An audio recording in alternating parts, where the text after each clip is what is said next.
against the atrocities of Pakistan military against Sindhi people.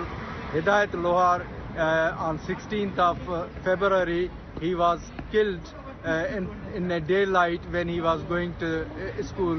The kidnappers, the culprits has been highlighted.